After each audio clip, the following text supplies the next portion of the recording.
அவர் பனையூருக்கு வாங்கம்மா சார், நீங்க பனையூருக்கு போய் வாங்கிக்கலாம். அதெல்லாம் அவர் வெளியில வரமாட்டார், நீங்க பனையூருக்கு போய் வாங்கிக்கலாம். அவர் அங்க கொடுப்பாரு. சிஎம் சார், நீங்க நான் ஆஃபீஸ்ல இருப்பேன், வீட்டுல இருப்பேன், வீட்டுல தூங்கிட்டு நீங்க வாங்க அப்படின்ற மாதிரி, சங்கீதா நான் ஆஃபீஸ்ல இருக்கேன், அங்க வீட்டுல இருக்கு, நீங்க வாமா அப்படின்னு சொல்லி அறிவிப்பு நாளைக்கு வந்தாலும் வரும்.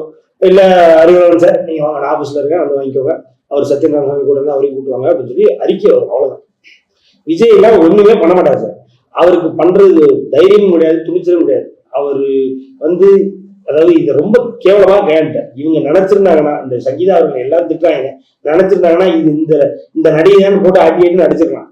எவ்வளவு நல்ல குடும்பத்துல எப்படியான ஒரு வளர்ப்பு அப்படி அப்படிப்பட்ட அவங்கள திட்டும் பொழுது அட்லீஸ்ட் இப்ப சார் நான் என்னுடைய அறிவுக்கு இல்ல இன்னுமே மனைவியா தானே இருக்காங்க. அதுதான் நான் என்னுடைய அறிவுக்கு நான் இப்ப எடுத்துருவாங்க.